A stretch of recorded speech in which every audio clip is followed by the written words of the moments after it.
Critical Research 2 students, I'm Teacher Nilsson. In previous lessons of Module 3, you were taught how to design research that is interesting and something that you are passionate about. You have learned that research problems are actually within your environment or area of interest. You are given various activities to learn how to come up with interesting and useful research problems. Identification of the research problems and research questions will be further explained in this video lesson. Our topic, research questions.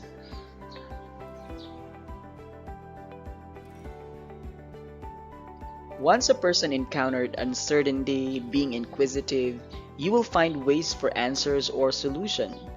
Ignited by interest, curiosity, or need, you will find yourself pondering about the current problem you are facing. When you are thinking and behaving this way, you are then confronted by a problem that can be a source of a research problem. A research problem is simple as a problem you would like to research. Quantitative research problem deal more with the precision and specificity of the problem. Furthermore, the quantitative research problem describes trends and patterns of a phenomenon. When you have identified your quantitative research problem, you can now state it and make sure to establish its place in your study. In your written paper, this can be found as statement of the problem. Again, in your written paper, this can be found as statement of the problem, where it formally introduces the problem that you want to investigate or address. The research questions help to clarify and specify the research problem. Research questions are also considered as sub-problems of your research problem. These questions are informative in nature. It specifies the method of collecting and analyzing data and the type of data to be collected, since you are exploring a quantitative research problem. You have already enumerated your research questions for your study. It is important that you consider its quality to answer and explain your research problem. Here are the characteristics of research questions as described by Frankel and Wallen 2020. Number 1. Feasible. Consider the amount of time, energy, money, respondents, and even your current situation as a student researcher. Is the research problem possible? Will it not spend unreasonable amount? In short, is it doable?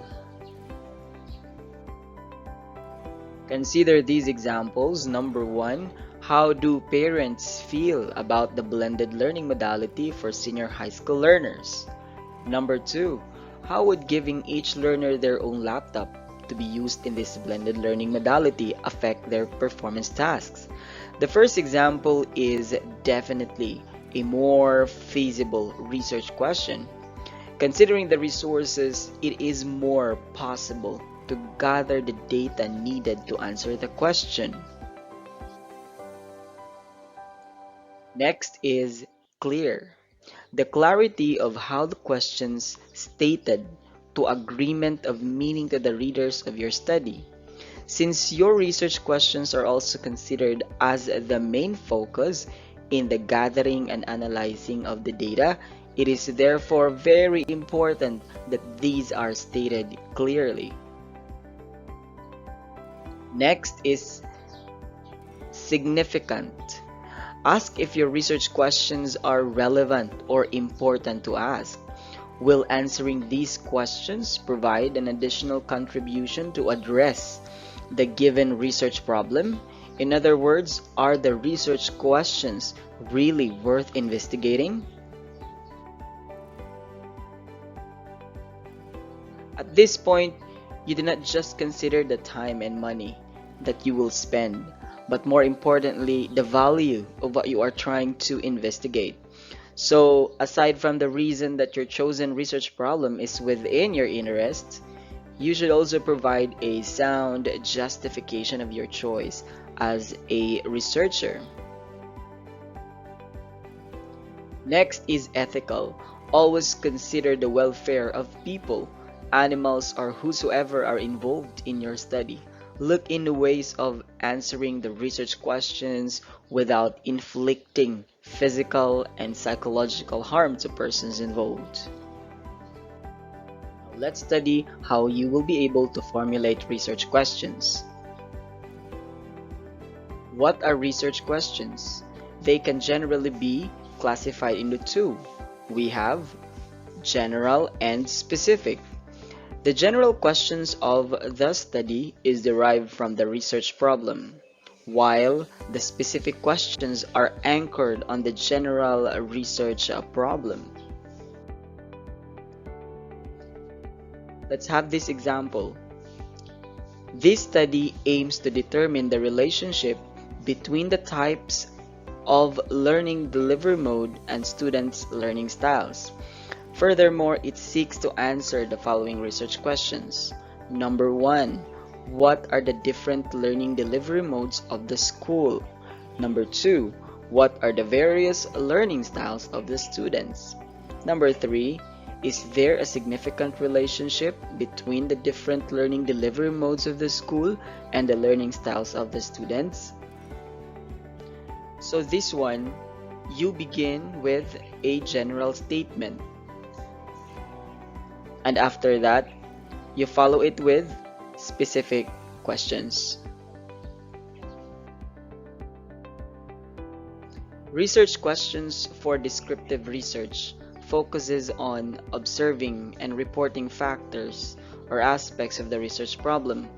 Phrases such as how often or frequently, how many or how much, what is or what are, to what extent or degree, and the likes are used in these questions. For example, you study the use of social media among senior high school students. You can ask the following questions. What are the various social media platforms used by senior high school students? Or how many hours do students spend on social media per week? Research questions for correlational research.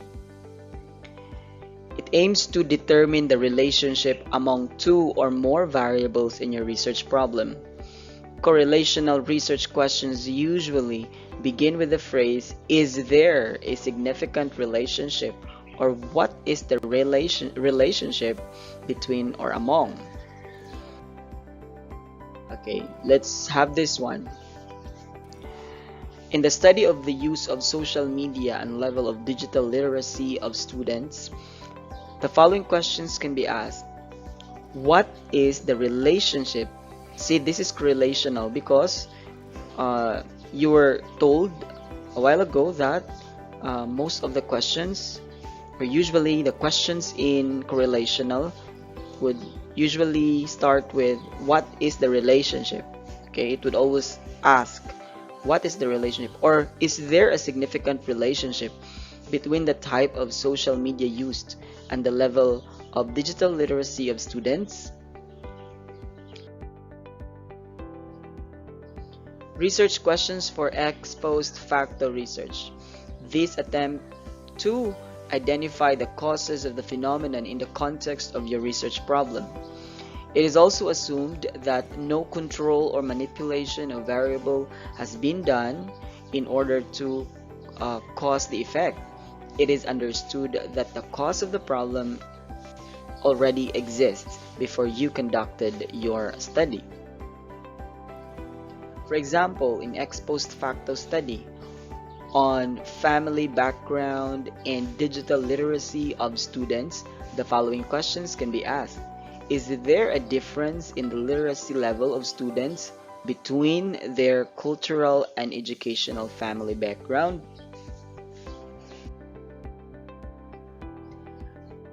Moving on to research questions for experimental and quasi-experimental research.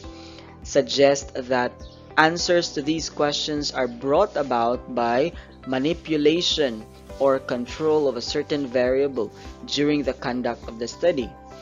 These questions provide explanation to the causal relationship of variables.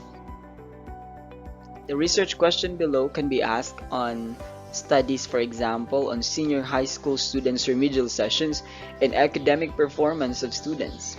Is there a significant difference in the post-test scores of the control group and the experimental group?